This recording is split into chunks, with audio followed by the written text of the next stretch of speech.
Testing 1, 2, 3.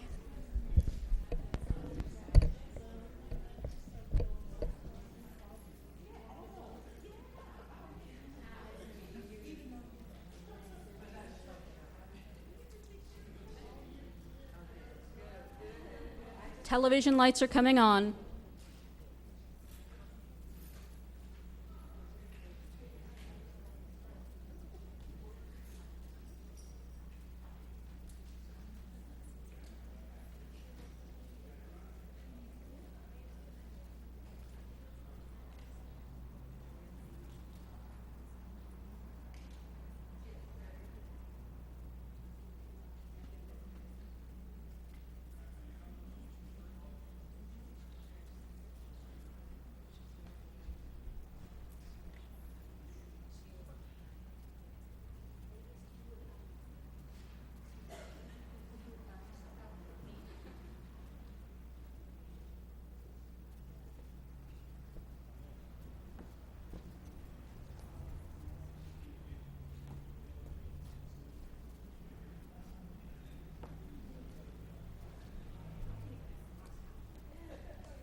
Good evening, everyone. On behalf of the Human Relations Division and the Neighborhood Improvement Services Department, it is a pleasure and an honor to welcome you to the 13th Annual Women's Forum. March has been designated nationwide as Women's History Month, and it provides an opportunity to pay tribute to the lives of countless women who have made great sacrifices and who have torn down barriers to discrimination. It also provides an opportunity to inspire and motivate the leaders of the future. And that's the focus of our annual forum every year here in the city of Durham. Today, we are honored to have 5 successful women to share their personal insights on mastering career challenges and overcoming obstacles on their way to success. Our panelists that will present today are Dr. Debra Saunders-White, Commissioner Wendy Jacobs, Andrea Blanford, Wanda Boone, and Yuridia Ramirez. These women are all in different professions and will talk about their remarkable career paths and whatever else they would like to share with the audience today. But before we get to their presentations, I am pleased to welcome some special guests that we have here. And as I call your name and organization, please stand and be recognized. First, Larry Thomas and the Thomas Mentor Leadership Academy. Larry is right here. Okay, please give him a hand. Look at all of the gentlemen, the young boys in the back of the room. Now that's a profound statement right there. Thank you so much for coming. Also, are there members of the Durham Youth Commission here? Okay, Warren Herndon and the City of Joy Youth Ministries. They're right here. Please give them a hand. Thank you so much for coming. Okay, we also have Crystal Brooks, one of our Human Relations Commissioners. If you will stand, please. Thank you for joining us. And thanks so much for all of you for coming out for this inspirational program. At this time, our Mayor Pro Tem, Cora Cole McFadden, who has always been a strong supporter of this event, will come forward to bring remarks. Please give her a warm welcome.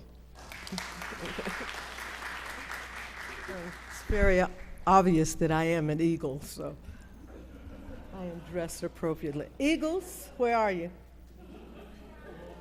There you are.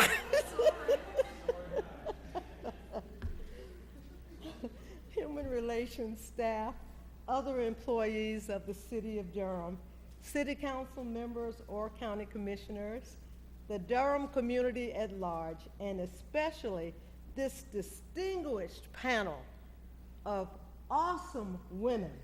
Good evening. Yeah, I have problems with these things. Good evening. Good evening. Good evening. Wow.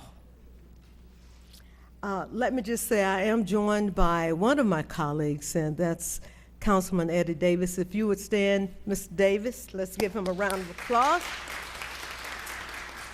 I am really excited and humbled to be in the midst of such greatness. Let me just honor the presence of our youth and our young people again in general. It is so important for us to highlight, recognize, uplift women, not just during the month of March, but throughout the year. So many times we are all the support we have in the workplace, whether we're volunteers or paid.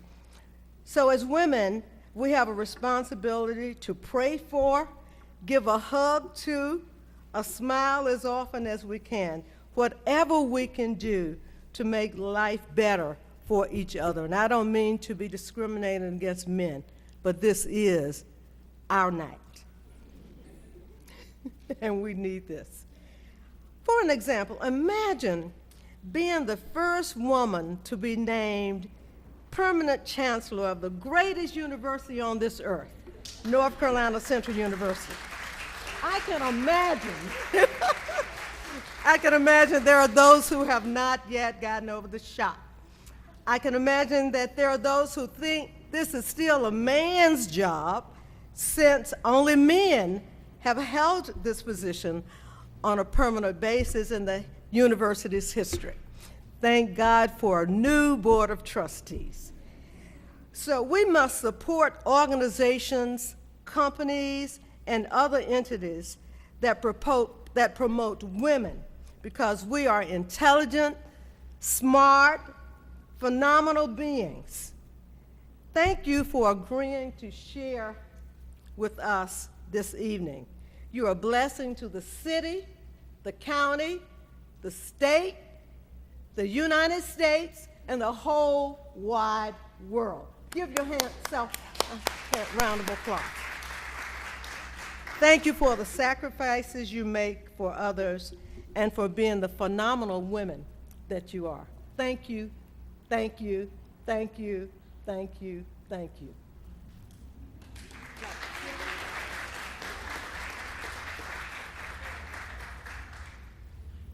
Okay, we are ready to start the presentations from the panelists. I've already introduced them. Each panelist will have approximately 7 minutes to provide remarks and to provide their way to talk about their career path or whatever else they want to talk about during that time. But you'll have a chance to participate too. After the presentations, after all of the presentations are over, you will have a chance to ask questions of the panelists. So if you will, think about it as you listen to each of the presentations. If you have a question, jot it down. And Cheryl McDonald, who's right here, if you will write it down, she will come by and collect it, and we will present, and we will ask those questions of the panelists after they finish. So, and we will also, make sure to hold our applause until they are finished, until the panelists complete their presentation. Okay, our first panelist is Dr. Debra Saunders-White. Dr. White is a native of Hampton, Virginia, and is currently the 11th Chancellor of North Carolina Central University, as Mayor Pro Tem just shared with us. The career path that she took to get to that point has been multifaceted. She has worked as Deputy Assistant Secretary for Higher Education Programs with the Department of Education in Washington, D.C. She's held various positions at my alma mater, Hampton University, and also with the University of North Carolina at Wilmington. But she'll talk to you about all of that and what she's done. Dr. White earned her bachelor's degree in history from the University of Virginia. She earned a master's of business administration degree from the College of William and Mary and a doctorate in higher education administration from the George Washington University. She is a member of Alpha Kappa Alpha sorority and a member of the Links Incorporated. She is the mother of 2 children, Elizabeth Page and Cecil III. Let's give a warm round of applause to welcome Dr. Debra Saunders-White. Thank you so very much for that kind introduction. And let me just say, it is truly an honor and a privilege for me to serve North Carolina Central University. But that's not my greatest accomplishment. My greatest accomplishment is being the mother of Elizabeth and Cecil. And I'm a single mom. And so all of the single moms in the house, you know the sacrifices I'm talking about in terms of what we must do to make sure that our young people, our loved ones, are fed by God's love and by our wisdom. So I want to share with you a couple of things, and I invite your questions, but I want you to understand life for me hasn't been a straight line, nor has the slope of that line always been positive. And for me, I sought my inspiration from a poem. I'm a student of the Harlem Renaissance. And so Langston Hughes' poem, Mother to Son, meant a great deal to me. When you stop and you read those words, life for me ain't been no crystal stair. But let me just share with you, as I lived this life, one single characteristic that I found really distinguished me from all others. I was never the smartest person in the room, never the brightest person in the room. But what I was the person who had grit. I had the determination to make success a reality for my world. And I'll be very glad to talk with you more about that. Because you see, in several professions that I chose, I was often the only woman and the only African American. For when I got started, I chose to live in a world called information technology. And I rose to the position of Chief Information Officer. And 97% of individuals who held that title on a national level were white men. And so when I entered the room, I was always the odd person. And so it was truly a challenge for me to always lean in, have something valuable to say. But as I started my career in information technology, I want you to know I quickly changed after 15 years to embrace higher education. And I knew that the first year I was in higher education that I wanted to be a chancellor. But let me tell you, that journey for me meant 20 years of an investment, building a portfolio of experiences so that one day, my eagle, McFadden, that some trustees would see me as a value-added asset. I want you to understand along the way, I appreciated such things as luck and good timing. But what you need to know, that luck and good timing only works, young folks, when you are prepared to embrace. And so I want you to know I've never shied away from being the female in the room. I've never shied away from being that diverse voice in the room. And I created along the way a set of core leadership values. And so today I'm really honored to be the 11th Chancellor, because what's most important to me as I move forward with the rest of my career, my life, this isn't a job, this is my passion. And my passion is to make sure that every young person, everyone has an opportunity at a dream that will not be deferred. I appreciate the time you're spending with us this evening, and look forward to your questions.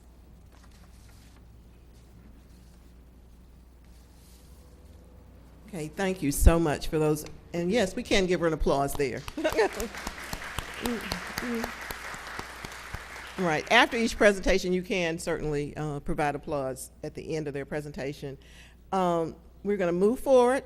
The next presenter is Commissioner Wendy Jacobs.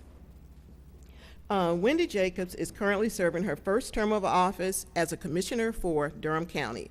She is a graduate of Duke University with a Bachelor of Arts in History. As a former educator, she received her teaching certification from the University of North Carolina at Chapel Hill and taught in the Durham and Caswell County public schools, as well as with Carolina Friends School. She most recently worked as a project manager for Unique Places, a conservation real estate company based in Durham. Commissioner Jacobs is married to Dr. Michael Meredith, a Duke primary care physician, and they have 3 grown children. Please join me in welcoming Commissioner Wendy Jacobs. Thank you so much, and it is an honor to be a part of this panel and to be with you all here today, and also for me to serve with 2 women. I'm just meeting 2 of them here, but Wanda and Dr. Saunders-White, who are really women that I admire and are role models for me personally. When I reflect on my personal journey to becoming an elected official, serving as a county commissioner representing the people of Durham, I see myself following my heart and following a path evolving from a student leader to an active PTA mom to a neighborhood leader and engaged citizen volunteer to a public servant. I have followed my passion to take action, to right a wrong, and work together with other people to make the world, my community, my world, a better place. This personal commitment has led me to roles such as being an educator and classroom teacher, and to the position I now hold today as Durham County Commissioner. I gained some insight into some of the origin of my passion when I was cleaning out my childhood home and my parents' home of 40 years several years ago when I was moving my ill parents into an apartment. I came across an English class assignment I had written 41 years ago when I was 13 years old. It is titled My Life, and in one section about what I would like to work for, I described my experiences of getting lost in the slums of Newark, New Jersey, driving around with my mother years earlier. I grew up in an affluent, predominantly Jewish neighborhood in South Orange, New Jersey. I described my shock at seeing the empty lots filled with trash and abandoned, burned-out buildings. I perceived the sense of despair among the people who were living in these conditions, and I wrote in my paper, quote, "I cried inside myself. All my dreams have been shattered. All the pictures I had ever had about the world and how great it was disappeared completely. I then decided that someday I am going to do something about it because I care."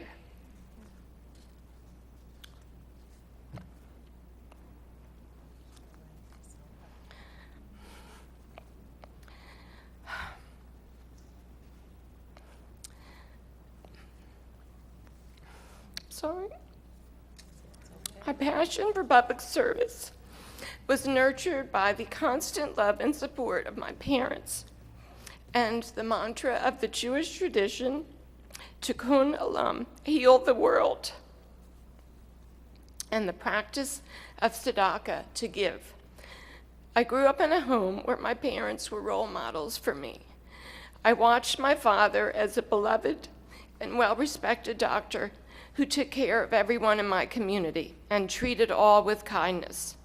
I saw the same dignity and love exhibited by my mother, who was an active volunteer, constantly doing for others, and again with regard for everyone she encountered.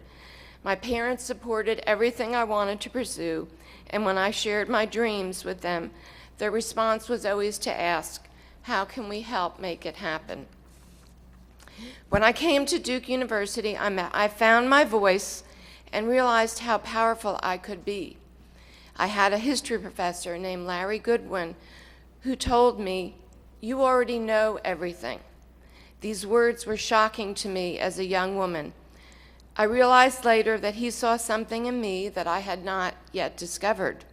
And it was during these years, taking a stand against injustices such as the murder of 5 people on November 3rd, 1979, by the Ku Klux Klan in Greensboro, that I found my voice and strength as a student activist. My desire to make a difference led me to become a public school teacher. I still believe today that public education is the foundation of our democracy, and as a college graduate, I felt that I could have the most impact by being a teacher because children are our hope and our future. When I became a mother, I focused on raising my children and being as involved as possible in the life of their schools. Being an active parent and part of the fabric of my neighborhood were integral to my role leading the New Hope Preserve campaign back in 2005, which resulted in the creation of a 100-acre park. Through this process of working together with scores of citizens, neighborhood groups, nonprofits, elected officials, and being inspired by women such as Hildegard Briles and Becky Herron, and our female elected officials like Cora Cole McFadden, Diane Katati, Ellen Reckow, and Brenda Howerton, I learned so much about leadership, problem solving, and how to accomplish a goal. The New Hope Preserve campaign led to my appointment to the Planning Commission. Running for office in 2012 became a natural step for my desire to try to do my best to solve problems in my community and serve the people of the place that I love, Durham. I believe that life is not just about end results. It is also about the journey and the process. If you are willing to jump in, pursue your passion with dignity and respect, take risks, and work hard, it will always be worth it. You never know exactly where that path will lead, but it will lead somewhere. You will learn new things, you will grow, and you will make a difference.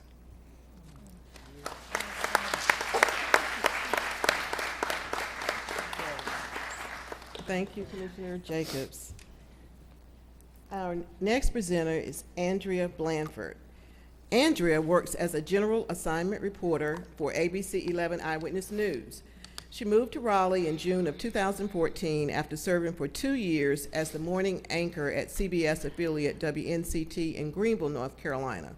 Before that, Andrea worked as a reporter at WNCT, shooting, writing, and editing her own stories for the evening newscast.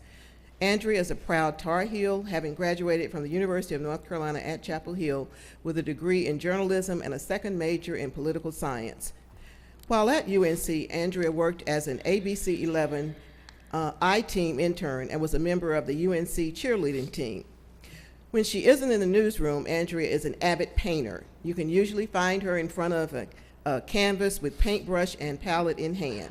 She and her husband, Stephen, a fellow Tar Heel, live in Raleigh, where they are enjoying newlywed life and rediscovering the triangle together. Please welcome Andrea Blanford.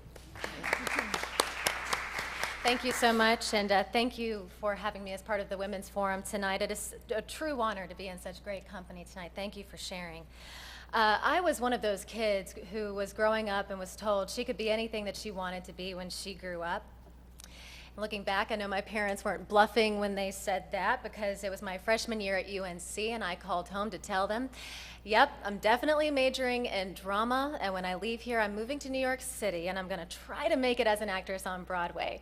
And they did not skip a beat. They said, honey, you go for it. Well, fortunately, I realized on my own that while my family called me Annie, I sure didn't quite cut it out to play Annie on Broadway. So I chose a different path, and I got into journalism instead, and we'll come back to that in just a minute. But first, I have to tell you, I have not led a life full of significant challenges and obstacles in my path. I graduated from UNC Chapel Hill without a lick of debt, not having worked a single hour of any part-time job throughout those 4 years. And it was all thanks to my parents, who sacrificed and saved so that they could pay off my tuition, my fees, and my loans. I am privileged. I am blessed beyond measure, and I am grateful. Daily, I am humbled by that gift that they gave me to just go to school and focus solely on working hard to earn my degree. You see, that was a huge feat for my parents, who grew up not having much. That is an understatement when it comes to my father, and my mother was the youngest of 8 children who was discouraged from going to college. When she graduated high school, she was told she'd be better off getting a job, earning money so that she could support herself.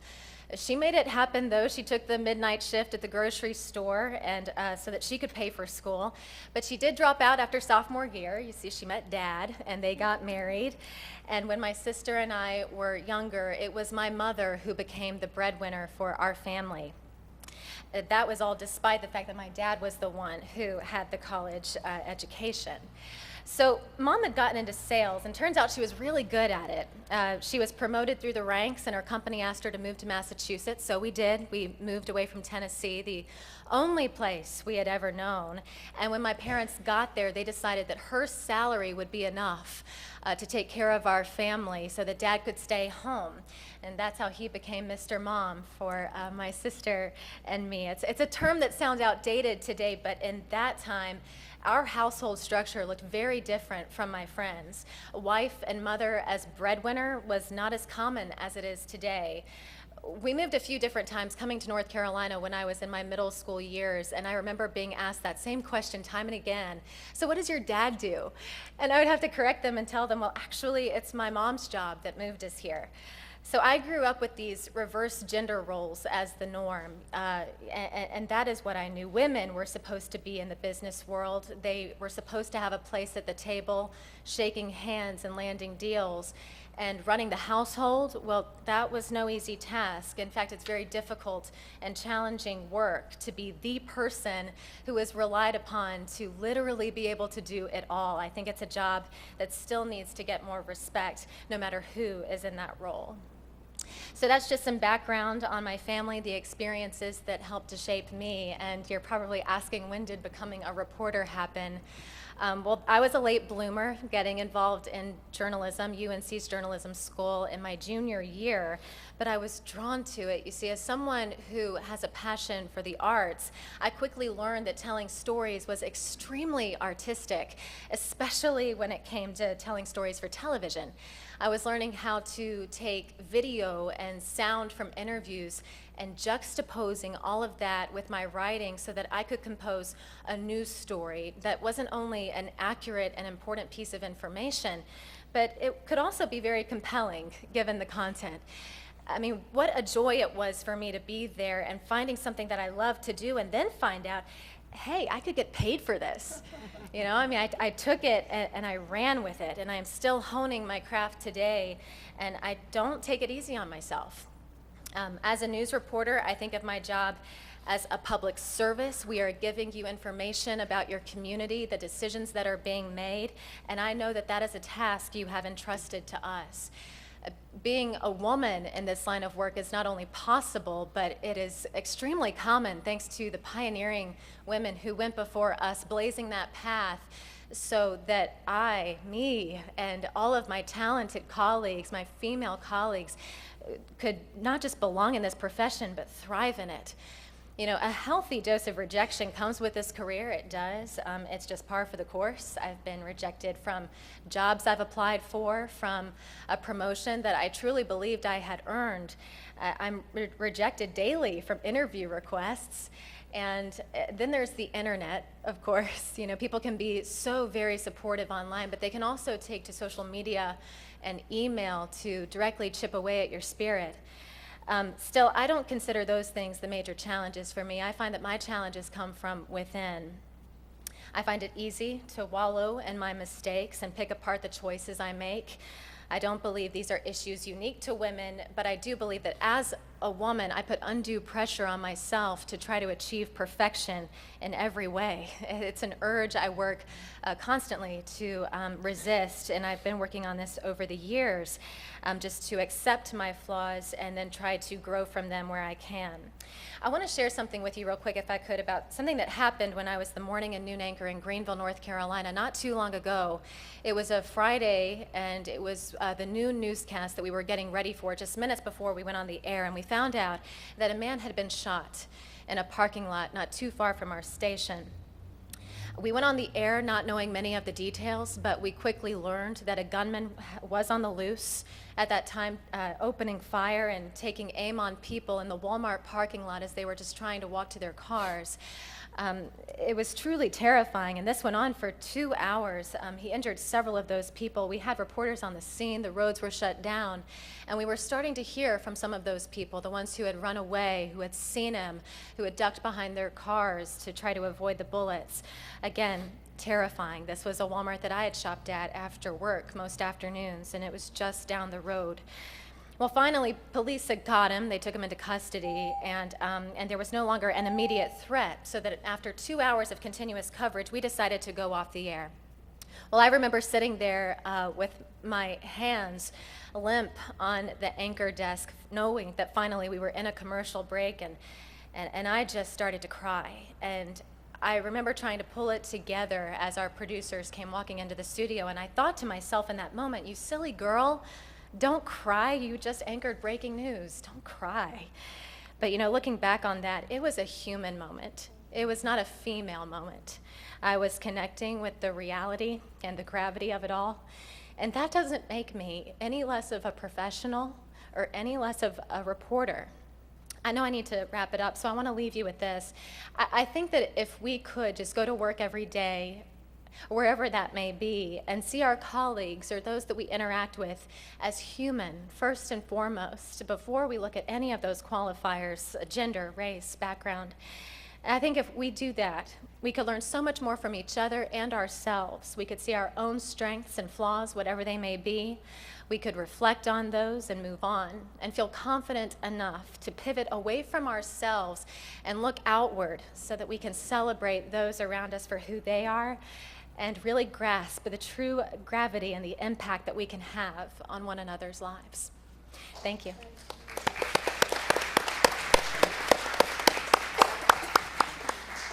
Thank you, Andrea. Our next presenter is Wanda Boone. Wanda Boone is a senior research specialist trained at Duke University Medical Center. Her technical expertise resulted in a non-invasive treatment for Ray's syndrome with Dr. Charles Rowe. She worked for over 25 years in the corporate sector as Senior Executive Director of Quality Assurance and Regulatory Affairs. Wanda is President Obama's Faith and Community Partnership Representative for North Carolina. She is also co-founder of the East Durham Children's Initiative. Wanda is currently the Executive Director and founder of Together for Resilient Youth, or T.R.Y. T.R.Y has engaged over 300 alcohol outlets to be a part of the Good Neighbor Business Network. This protects the concerns of Durham citizens. Wanda believes and says, youth are our future. Let's make them active participants. T.R.Y's nationally recognized youth coalition, which is called Bans Against Destructive Decisions, serves youth ages 10 through 17. College T.R.Y serves young adults ages 18 to 24. Wanda has been married to her husband Earl for 44 years. They have 3 adult children and 3 grandchildren. Please welcome Ms. Wanda Boone. Thank you. I'm so excited to be here. This really means so much to me. Who is Wanda Boone and what in the world is she doing up there? Well, I think that I'm the voice of probably many anonymous women who have made great strides in what they're doing. They may never be known. You may never see them sitting in this esteemed position, but yet they make a difference every day in someone's life. I feel like I'm one of those women. I have a very unusual background, and I think that because of that, it's made me who I am, which is tenacious. Would you say that word? Yes, tenacious. So I grew up in Teaneck, New Jersey. We were probably one of 3 African-American families in Teaneck at that time. It was an idyllic, unbelievable fairy tale existence. Never knew anything about racial prejudice. It became a melting pot for all kinds of people, except there were no poor people in Teaneck. Teaneck was the first city in the United States to voluntarily vote against segregation. And my parents were very wealthy. So we even had a maid when I was growing up. Yep, right. Except when I was 12, they fired the maid and I became Cinderella the maid. That was a rude awakening. My mother was a professional. She was a guidance counselor. My father was the first African-American district sales manager for the East Coast. And so we did not want for anything except I wanted for parents. Even though they were very successful, I did not get what I should have gotten from them. They were both alcoholics. And even though they were both functioning and very well respected in the community, I mean, you know, like this kind of thing going on, it never translated to me. For many different reasons, which I shall not say right now, I was not a wanted child. So the accolades that you would expect for the only girl to receive, I never did. I never heard, oh, you're the prettiest little girl. Oh, look at you, you look so, none of that. Until I met Earl, woohoo. You know, I didn't know what that, well, it wasn't quite, but anyway, But so where did my desire, strength, resilience come from? Where did my role models come from? My mother used to clip out articles and put them on my desk for me to read instead of talk to me. I mean, and I didn't realize that my growing up, my family life was so different than everybody else's until I left Teaneck. It was very enclosed. And so when my husband eloped me to Durham in 1971, we both took the quickest thing running. So he grew up in Newark, New Jersey, and we met in Englewood, New Jersey. But anyway, so we came to Durham, and then that was the next rude awakening. I had examples from church, young couples that were married who loved each other. I never saw my parents hug, kiss, show any kind of affection. I mean, they were like, now when I think about it, it's like, what in the world? What in the world? And but I had role models. And I remember making the decision that I see you. And you are the one that I'm going to pattern my life after. This is what marriage looks like. This is what marriage is going to look like to me. And so for some of us, we may not have the role models within our home. It may not be our mother, father, and you can have a mother, father in the home, and they can be absent, like mine were. So, and it was so bad that I had two brothers. My father would tell people that he had two sons and never tell them that he had a daughter. And then when I'd show up, visiting, they say, "Oh, you have a daughter?" I'm like, "What? You didn't?"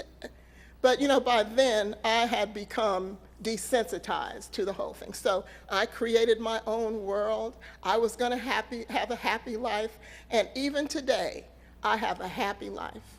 No one can bring me down for longer than a fenced in. Now, when we moved to Durham, got off the bus, and we went into a small restaurant at 5 Points, and it was raining outside. So we ran in the little restaurant, and I ran and sat up at the counter. I said, "Hi, my name is Wanda. What's yours?"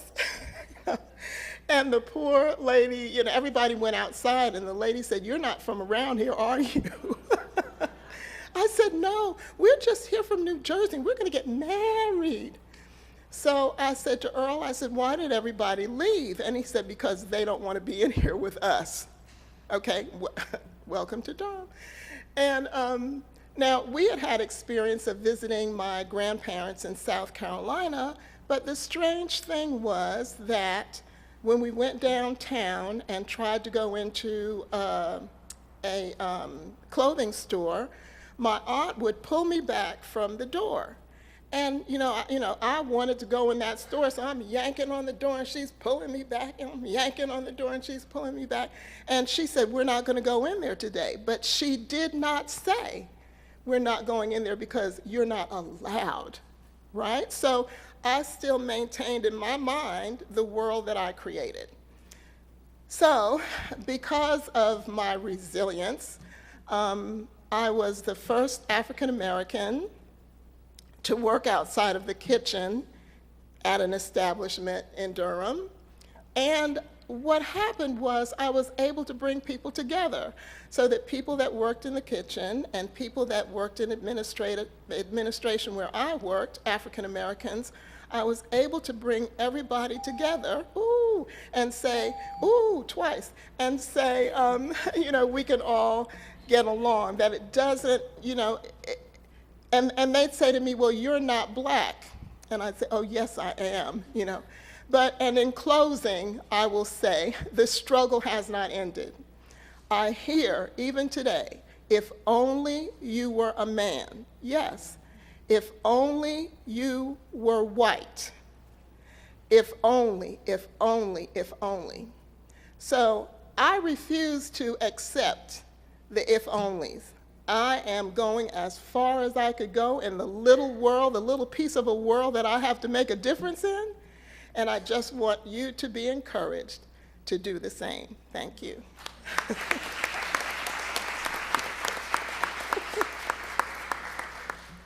Thank you, Wanda. Our last presenter is Yuridia Ramirez. Yuridia Ramirez is the proud daughter of working-class Mexican immigrants. She was born in a suburb of Chicago, but at the age of 3, Yuri and her family moved to a small town in Wisconsin, where she was raised. Yuri graduated from the University of Minnesota in 2011 and gave the commencement speech for her college in front of more than 5,000 people. In 2014, Yuri received her master's degree in history from Duke and is anticipating defending her dissertation in the doctoral program, also at Duke, in May of 2018. Please welcome Yuri Ramirez. Thank you. Let me share some numbers with you. 36, the percentage of Latino children who live in poverty in Durham. 41, the national percentage of Latinas as compared to 22% of white girls who do not graduate from high school on time with a diploma. 53, the national percentage of Latinas who give birth at least once before age 20, nearly twice the national average. 91, the percentage of Latino students in the United States who are US citizens. As an historian, I spend my days reading, listening to, and writing stories. And yet the majority of the numbers I have just shared with you do not represent me. I grew up in a modest, if working class home. I graduated at the top of my class in high school without having ever been pregnant. I am a US citizen. But let me be clear, I was not and am not the exception.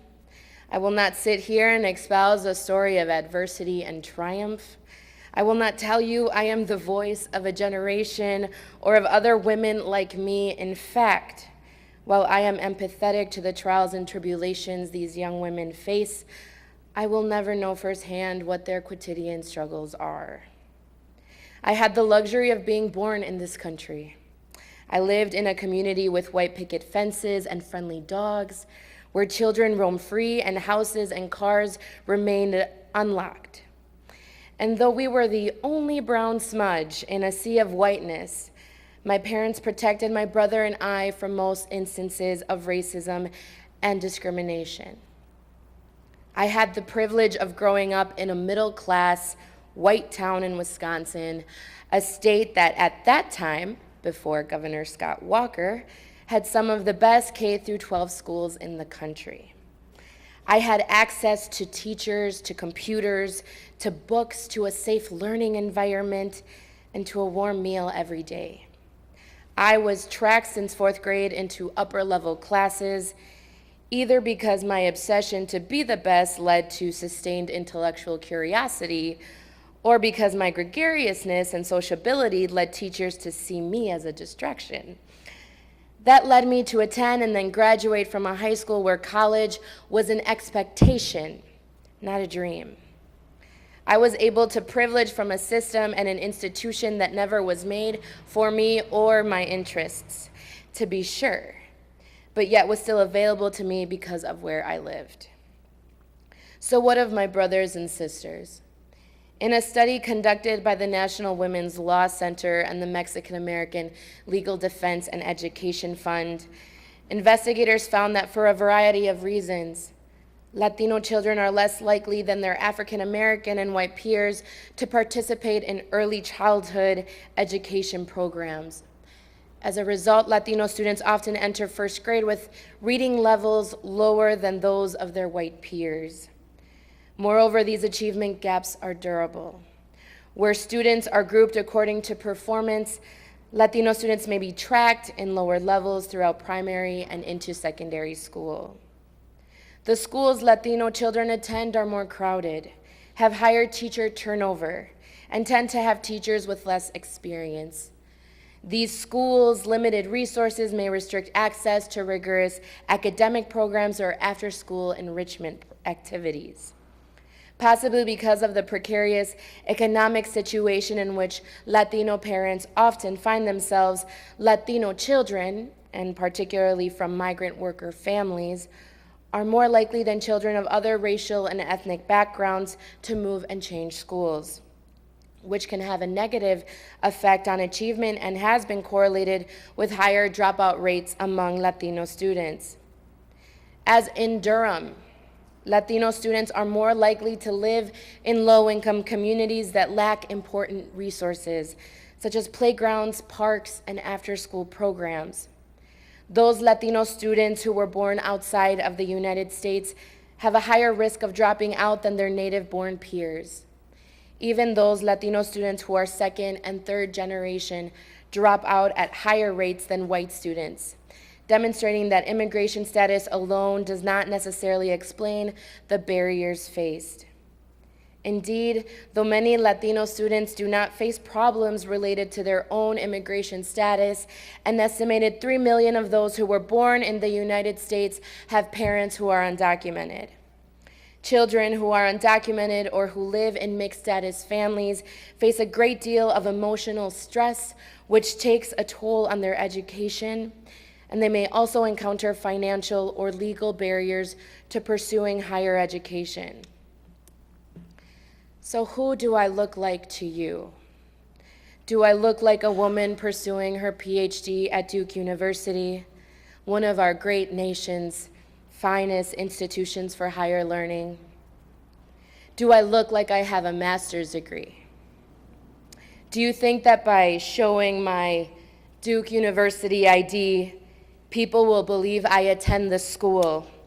Or will I still look like I don't belong on campus? What do you think the cop who pulled me over at a checkpoint in Durham thought when he asked me if I had a license? Do you think he anticipated that I would say, but of course? Do I look like an immigrant? Or do I look illegal? Do I look like the women who come to clean your house once a week, or the pregnant teenager sitting in your class? Do I look like the woman who tidies your office, or the one who prepares your lunch? Because these are the women I work with. These are the stories I aim to tell. These are the women who have changed my life and the women who will continue to inspire me to work every day. You need not look to me to find inspiration or a role model. These deserving women surround us every day. That they have not been privileged with the same human right of opportunity is not a fault of their own, but rather one of our nation's and our greatest failures. So I cannot promise those of you listening who look like me that you will be able to surpass all of these obstacles you face that I never did. What I can assure you, however, is that you have the right to. And I promise you, I will never stop fighting for you to have that opportunity. Thank you.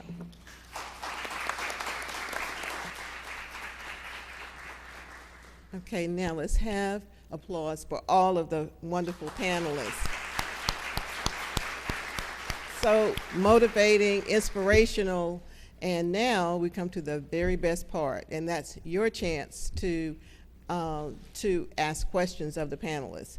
And to oversee that segment, I'm calling our esteemed director, Constance Stansel. You don't know how hard it is to get her to come up here to do this, but that's okay. I didn't have to tell them that. But anyway, but she's going to oversee that for you. Okay. First, I want to say thank you. Thank you, thank you, thank you, thank you. You were so inspirational. I mean, I found you to be certainly role models that I will certainly follow, and I hope that the group out here will do the same. This is the part of the program that we would like for you to engage our speakers. So we want you to have an opportunity to ask any questions that you would like to ask of our guests. So is there anyone in the audience who would like to start with questions? Okay, yes, ma'am. You can stand up and read it if you want.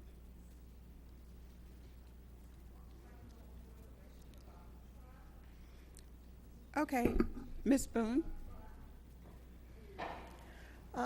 She would like to know more about T.R.Y. T.R.Y stands for Together for Resilient Youth. We're a drug-free community coalition, and the mission is to prevent substance abuse among youth and overtime adults by addressing community risk factors. There are several components to T.R.Y. One is the adult coalition that impacts policies or environmental strategies to prevent substance abuse. We meet once a month. And then we have a youth coalition that's called Bans Against Destructive Decisions, where young people work together to prevent substance abuse and risky behaviors. And then we have College Try on NCCU's campus. Because she was resilient and persistent. Yes.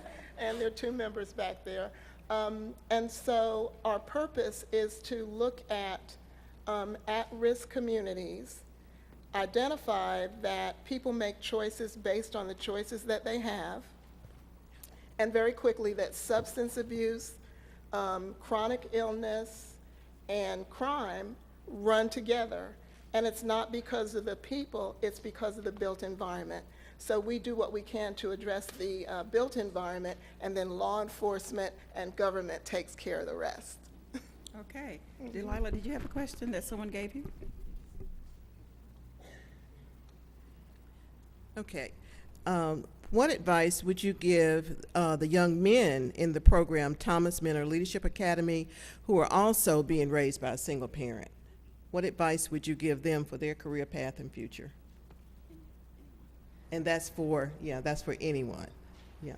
They didn't put any specific panelists down. I think they said all panelists. So. Well, why don't I take a stab at it since Okay. I have a young man. And often people call him a mama's boy. And actually, I feel very honored because I get 2 cards. I get a Mother's Day card and I get a Father's Day card. And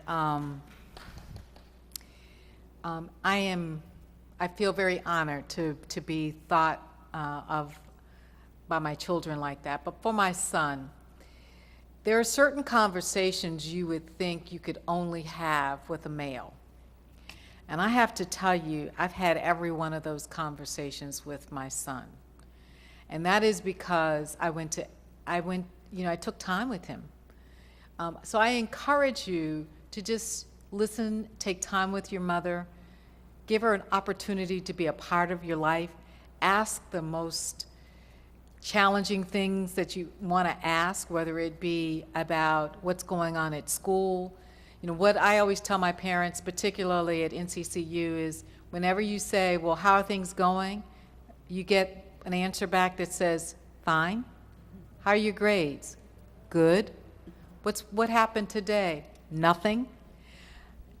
So get beyond those one-word responses with your mom. Know that your mom is tired sometime. So try to find the times when you can have those conversations. Typically, they're around a meal, and I'll have to be very honest. A lot of meals in my house came from McDonald's, Wendy's, a lot of fast food.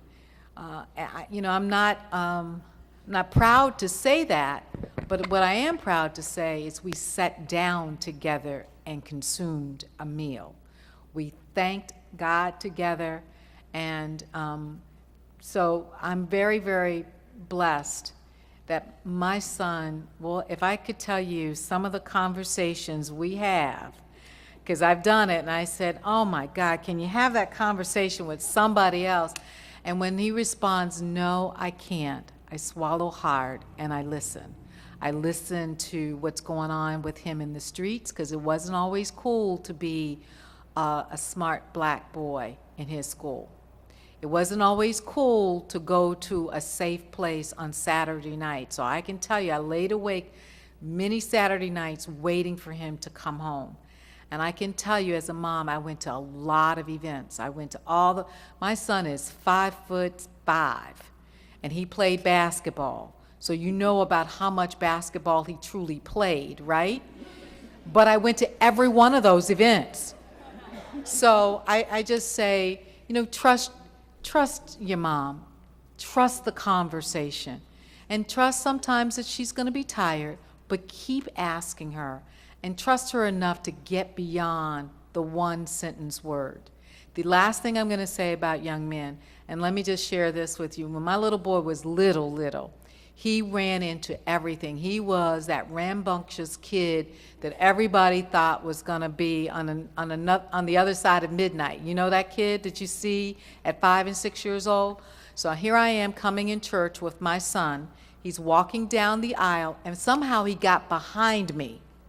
And when I turned to bring him into the pew, I want you to know he had taken off every stitch of clothes I had put on that morning. And so, you know, there are a couple of things I could have done that I was so embarrassed I could have just gone under the pew. But you know what? We put his clothes back on, I sat him down on my lap, and we had a nice talking to when we got home. But this, you know, I didn't believe in timeout. I'm another kind of mother. But I just encourage you just to talk, just to really have those honest conversations. You'll be surprised at what you might hear. Yeah. I'm a mother of 2 sons and a daughter, and I have a son who is a senior in high school this year, who's at Jordan High School. So I feel like I'm still actively parenting him, and I feel like I really give a lot of this. I give the same advice to my sons as I do to my daughter, and I think I try to be the kind of parent that my parents were to me, and just support whatever interests and passions that my children have, whatever they are. And so I would say to the boys here, just like the girls, I think I talked about in my comments, that it's just important to try things. You may fail, you may not be successful. A lot of people have talked about it, but it's really important to do things and learn from things and really pursue things that you're interested in. Take advantage of the opportunities that you have around you, and that's how you're going to learn about yourself. I unfortunately, thinking about the difference between boys and girls, I think sometimes it is harder for girls in certain ways. I think when it comes to self-confidence, I find myself having to say certain things to my daughter, and that I don't often feel like I have to say to my son. But I just the other day I said to my daughter, she was having a bad day. She's a junior at Duke University. You know, a lot of things were going wrong, and I said, you know, life is a series of obstacles, and it's about how you're going to get through them and how you're going to problem solve. And you don't have control of the situation, but you always have control about what you're going to do in that situation and what your attitude is going to be, and that's what you have control over.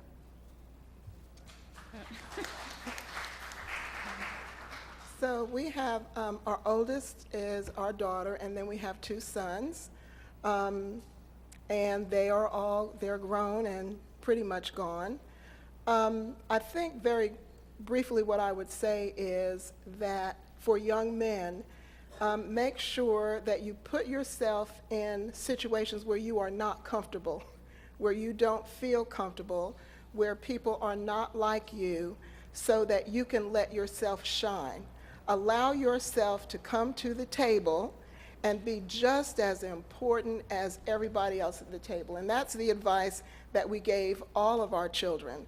So you can imagine what it's like when they're all together and their opinions get to going. But really, that self-confidence and being comfortable no matter who you are with, where you are, is the most important thing that you can do for yourself or a parent can do for you. Okay. So I think we have time for one more question, and although I have about 8 here for you, I guess they want to know, what is the best advice for college students who haven't decided on a major? Oh, I do have a mic. What is the best advice for college students who haven't decided on a major?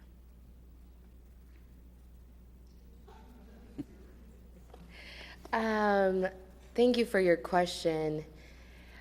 I was in the College of Liberal Arts, and I did my undergrads in journalism and history, but I thought I was going to start as an English and political science major.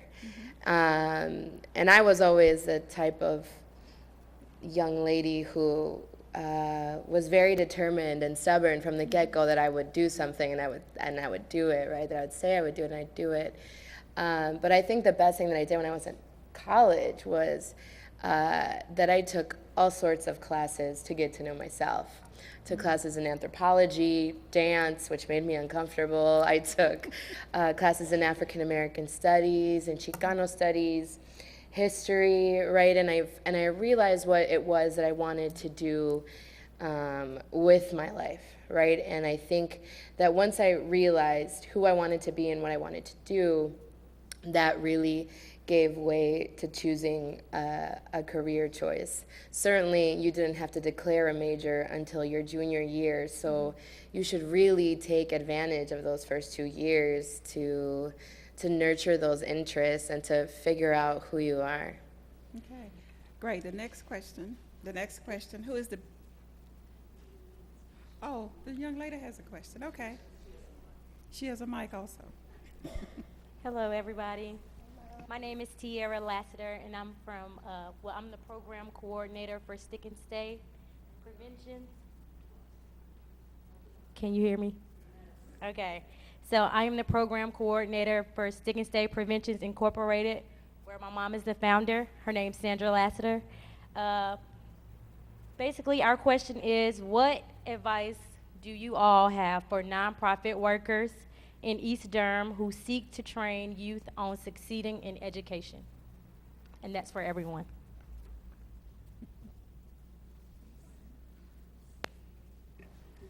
Can you expound on that a little bit more in terms of what a nonprofit can do in East Durham? Is that the question? Yes. Oh, okay. So I think one of the greatest assets that we in Durham have are all of the different programs that are working together for the same goal, to make sure that young people are successful. So for me, I think one of the most important things that you can do is to partner with other organizations. I just reviewed a couple of grants last week where they are calling for grassroots community organizations, nonprofits, to be the instrumental applicant in the grant, and then they're supposed to bring the other parties together. So lots of things are changing in terms of partnerships and working together. So I would suggest that you join with other nonprofits that are working in East Durham, because you can help fill that gap. And I'd be happy to talk to you about being a partner. Okay, we have one last question from the lady here. My name is Angela Errol, and I came to Durham 5 or 6 years ago at the invitation of my sister, who's the Vice President of Student Affairs at Duke University. And when I got here, I started the Duke Leadership Academy at the university and the Duke Medicine Leadership Academy at Duke Hospital. My question is, I now have a desire to serve a leadership development experience for women. And I've done that for Girl Scouts, the 300 CEOs around the country. I've done that at Johnson & Johnson. And when sisters ask me outside of Durham, so what are women in Durham doing to develop other women? I have no idea where to go, where to start, how to do it. Where are there pockets of opportunity where there are sponsors, funding, and interest to develop high potential women to serve in different roles?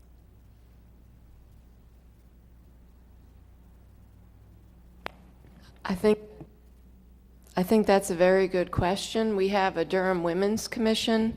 I would recommend that as a resource for you to go to.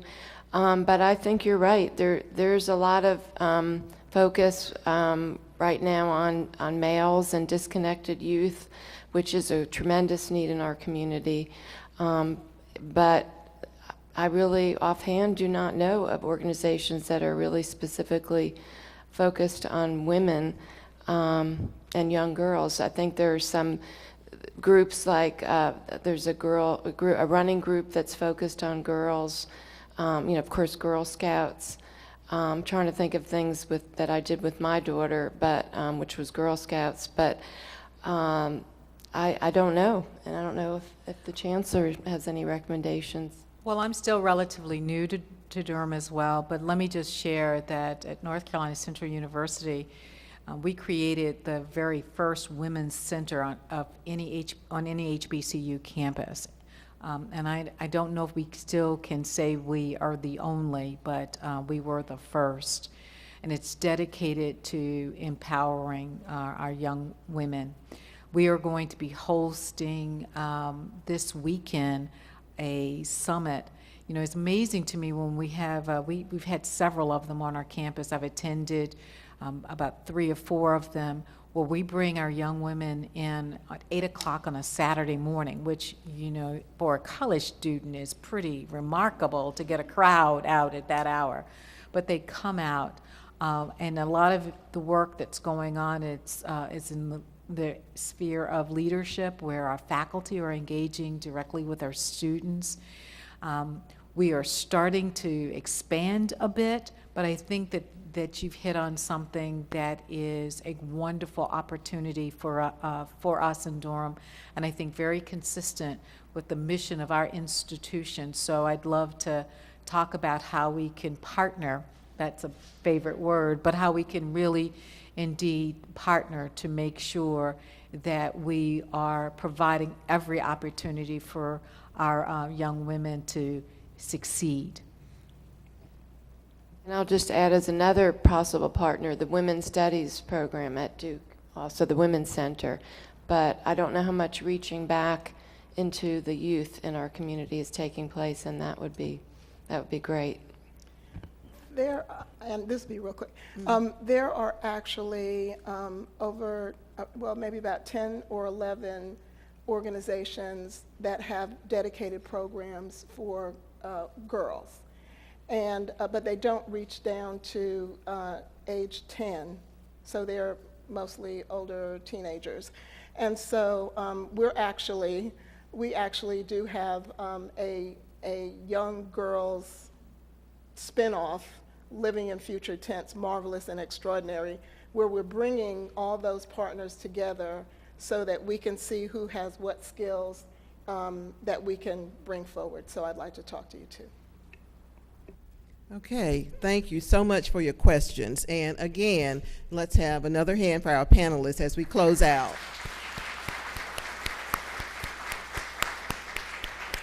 And for those of you who still had questions for the panelists, we will, in the lobby, we have food out there, and we will have the panelists. They will be able to circulate through the crowd, and if you have a question, please go ahead and talk with them and seek whatever information that you have. I'm not sure how long they have. I don't want to speak for everyone, but there will be another opportunity for you to continue to reach out to them. And so at this time, we are closing, and thank you for coming. We appreciate it. Okay.